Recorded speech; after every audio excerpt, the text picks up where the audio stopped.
country. On top of their multi-million peso wristwatches, signature clothes, and sneakers, and whatever else lavish lifestyles, these 5 erstwhile DPWH officials of the Bulacan First District Engineering Office gained them a moniker, BGC Boys. Not Bonifacio Global City Boys, Mr. President, but rather the Bulacan group of contractors as they have been known to casino employees. Hindi tambay ng High Street sa BGC ang mga ito. Hell Street siguro, Mr. President. At siyempre, nagtatago sa mga aliases ang BGC Boys. Let me do a roll call, complete with valid identification cards like driver's licenses from the Land Transportation Office, but this is a separate matter to be investigated, my distinguished colleagues. Ang kakasibak lamang na DPWH OIC Assistant Regional Director ng Region 4A at dating District Engineer ng Bulacan na si Henry Alcantara, alias Joseph Castro Villegas. OIC District Engineer ng Bulacan, First District, Bryce Erickson G. Hernandez, alias Marvin Santos de Guzman. Assistant District Engineer, JP D. Mendoza, alias PJ Castro Asuncion. DPWH Engineer 2 RJ Dumasic, introducing himself as a contractor from Sims Trading Corporation with alias Sandro Bernardo Park at Edric San Diego as himself.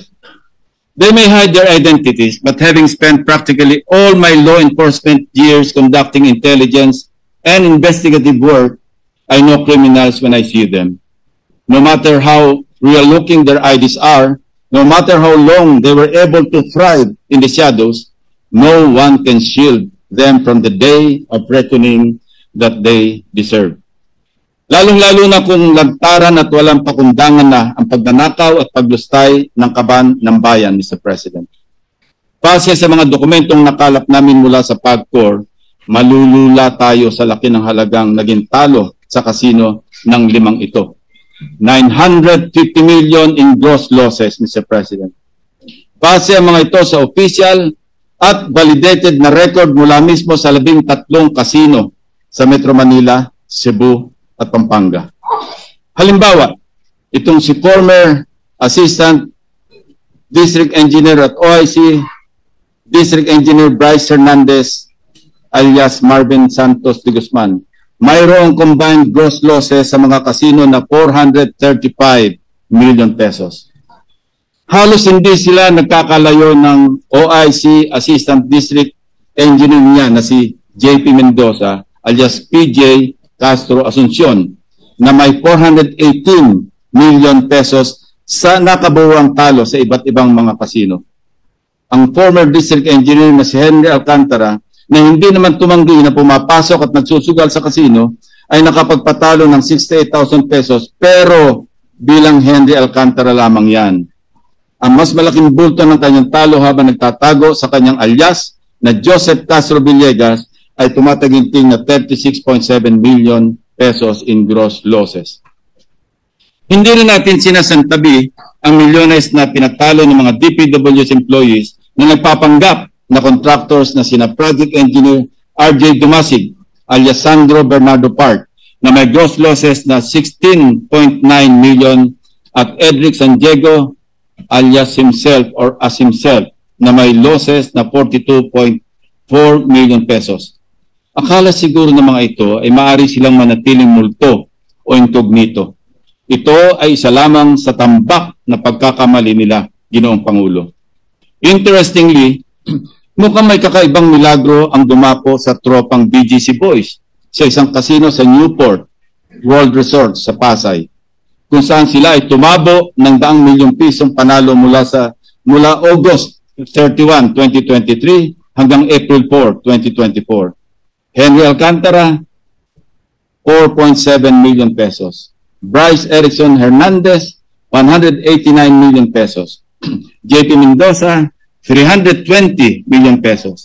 RJ Dumasig, 7.37 million pesos. Edric San Diego, 11.7 million pesos. Sinuwerto nga ba sabay-sabay na nanalo ang mga ito, Mr. President? o baka naman money laundering scheme. May report kami at ito ay aming pang binabalidate na peke lang ang pagdeklara nilang panalo. How so? Magpapalit ng cash into casino chips. Pero pag natalo ng kaunti, pupunta sa cashier para mag-cash out at ideklarang panalo ang pinagpalitan nilang chips. Smart? Your guess at this point is as good as mine. Sa Okada naman, may nakarecord na one gaming activity mula October 17 to 18, 2022, sina Henry Alcantara, Bryce Hernandez, RJ Dumasig at JP Mendoza, na kung saan, maliban kay Henry Alcantara na nanalo ng 301,000 pesos, umuyong talunan ang ibang BGC boys dahil sa total losses na 1.75 million pesos. Mr. President, let me show you the record of cash to chips and chips to cash transactions of the BGC boys sa mga kasino na pinasyalan nila mula taong 2023 hanggang 2025. Henry Alcantara, alias Joseph Castro Villegas, cash to chips, 1.1 billion 428,170,000. Yes, Mr. President, you heard it right, my dear colleagues. B as in billion, hindi M or million. Cash to chips, 997,765,000 pesos.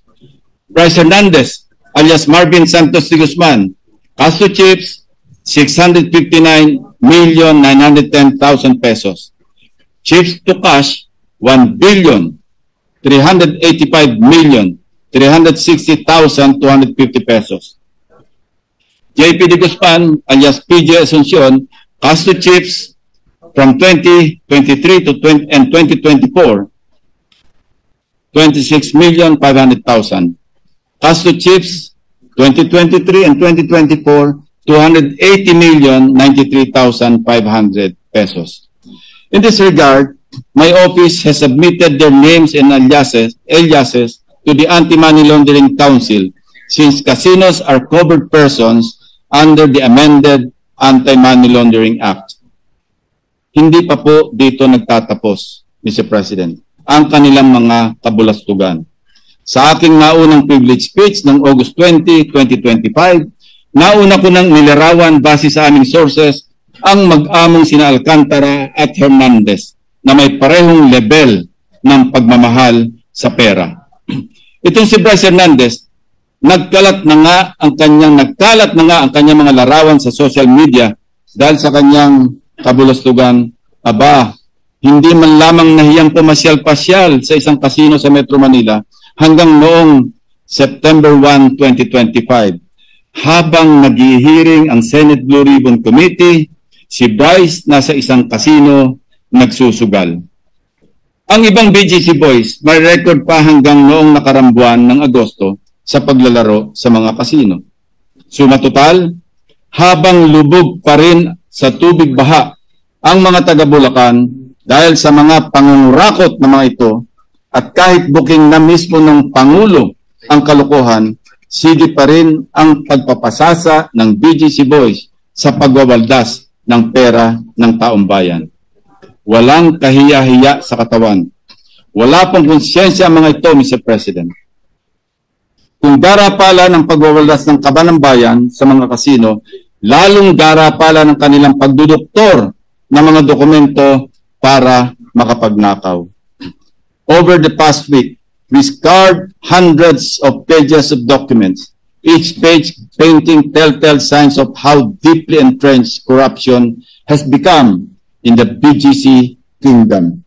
Patterns emerge not by accident, but by elaborate design, a framework of rigged and questionable biddings, impossible timelines of completion, manipulated progress reports, and falsified public documents. Certainly, these are not clerical errors, Mr. President. These are fingerprints of a system perfected over the years to pocket billions of funds at the expense of our people's safety and welfare. For purposes of presentation, iisa-isahin ko na ang aming naging findings. Una sa ating listahan ng flood control structure sa bayan ng Bulacan, sa lalawigan ng Bulacan, na sakop ng notorious First District Engineering Office.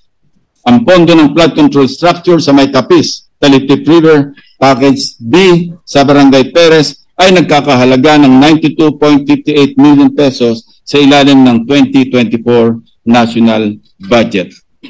Mr. President, hindi ito basta ghost project lamang. Hindi rin ito basta-bastang substandard o palpak. This project may be added to the wonders of the world. Why?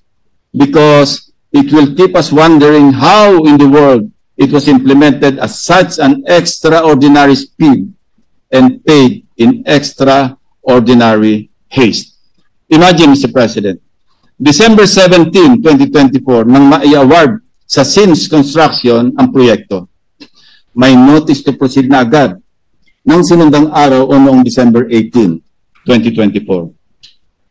Matapos lamang ang 2 araw o noong December 20, naningil na agad-agad ang Sims at nagsumiti pa ng 46.05% completion rate na nagkakahalaga ng 42.63 million pesos para sa kanilang unang progress billing.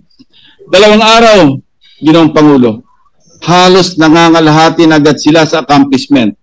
May pambihirang talento at unusual speed pala ang mga taga-Sims Construction. O baka may magic, Christmas magic, dahil magpapasko na. Hindi man nakahabol sa Pasko, New Year pa rin ang bagong taon ng magkakasapakat na Sims Contractor at Bulacan DPWH. Dahil na-release agad noong December 27 ang unang bayad na 35.97 million sa Sims matapos bawasin ang VAT, withholding tax at retention fees. Palagay namin, Mr. President, kung kaya pa nilang kurakutin ang taxes, baka ninakaw pa rin nila. Kaya lang, inisip siguro, baka maalkapon sila. Paglipas ng 3 buwan, o noong March 14, naningil na muli ang Sims para sa 89.1% completion rate na nagkakahalaga ng 39.86 million pesos base sa kanilang second progress billing. Matapos ang 5 araw o noong March 19, bayad na agad ang Sims. Siyempre pa, mapupukaw ang aming curiosity kung anong pagkaiba ng proyekto mula noong December 24 kung saan 46% na ng proyekto ang natapos, kuno sa loob lamang ng 2 working days. At March 25, kung saan 89% completed na ang flood control project. Tingnan po natin ang pagkakaiba. Ito po ang mga larawan na naka-attach sa first billing request dated December 20, 2024 na 46% completed daw. At second billing request dated March 14, 2025. Sabi nga po nila, can you spot the difference? Wala po tayo makikitang pagkakaiba, Mr. President. Let me explain. Maliban na lamang kung ang 2 taong nakatayo noong December 2024 ay hindi umalis at hindi rin gumalaw hanggang Marso ng sumunod na taon, no-brainer ika nga, maliwanag na iisa ang larawan na ginamit at sinumite para sa 2 progress billings ng Sims. Trabahong tamad para sa trabahong gahaman, Mr. President. Hindi pa nagkasya rito ang handiwork ng contractor na Sims at DPWH, my dear colleagues. Sa third and final payment, sumobra pa ang kubra ng Sims ng 3.9 million pesos, kaya naging 14 million pesos. Kung susumahin natin, ang kabuuang siningil ng Sims ay umabot sa 96.499 million pesos o 3.9 million pa more sa original contract price na 92.585 million pesos.